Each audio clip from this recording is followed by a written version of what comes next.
Hello বন্ধুরা, সকলে কেমন আছো? আশা করি সবাই ভালো আছো। তো আজ যাচ্ছি লোকনাথ পুজোর প্রসাদ খেতে, আমি আর দাদা চলেছি সুকান্ত মোড়। তো এমনি দিনকাল ভালো না, মন মেজাজও ভালো না, তো মা বললো যা প্রসাদটা খেয়ে ভালো লাগবে। তো চলে এসেছি মার কথা শুনে ফাইনালি ভবানী মন্দির। তো ভবানী মন্দির থেকে এখানে একটা কাকুর বাড়িতে যেহেতু পুজো, তো চলে এসেছি কাকুর বাড়িতে। তো খুবই সুন্দর করে বাউল কীর্তন হচ্ছে, ভালো লাগছে দেখে নিয়ে। এখন বাবাকে প্রণাম করে নিচ্ছে, এখানে সকল ভক্তবৃন্দরা আছে। তো দেখতেই পাচ্ছ, সবাই একটু প্রণাম করে নাও বন্ধুরা। তারপরে সে আমাদের কালীবাইয়ের সাথে দেখা হয়ে গেলো। দেখতেই পাচ্ছ আমাদের সেই সেরা নায়ক, দেখতেই পাচ্ছ কালীবাইয়ের কিছু বক্তব্য দিবে, শুনো।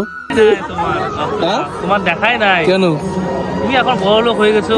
হরি বন্ধু হরি বলে আগেও যেমন যেটা লাস্টে সেটাই বললাম। এখন রনি ব্লক বড় লোক, না না কালী ভাই এখন ঘুরি। কালীবাইয়ের সাথে দেখা করার পর এই যে সেই ভাইয়ের বাড়িতে যেহেতু পুজো, তো ভাই পুজো হ্যাপি, দেখতেই পাচ্ছ। তো এখানে প্রসাদ খেতে বসে এখানে ফল প্রসাদ আর মিস্ত্রি দিয়েছে, তাদের করে খাওয়ার পর তারপর চলেছে খিচুড়ি, সবজি, এদিকে আলু পটলের রসা আর পাঁপড় ভাজা। তারপর লাস্টে দিয়েছে পায়েস, চাটনি, বুন্দিয়া। তারপর খাওয়া দাওয়ার পর এখন যাচ্ছি বাড়ির উদ্দেশ্যে। তো বাড়ির পিছনে একটা বাড়িতে পুজো ছিল, একটা কাকুর বাড়িতে, তো এখানে চলে এসেছি একটু দেখা করে যাই। তবে এই সেই ভাইয়ের প্রচন্ড দায়িত্ব, দেখতেই পাচ্ছ। দেখতেই পারতেছো খুব চাপ না? খুব চাপ সত্যি। তবে এখানে একটু প্রণাম করে নিচ্ছি, এখানে যেহেতু বাবা লোকনাথের পুজো হয়েছে। তো চলো। তো আজকে মিষ্টি কেমন অবশ্যই কন্ট্রোল পারেন, সাবস্ক্রাইব আর ফলো করে দিন। Tata, bye bye.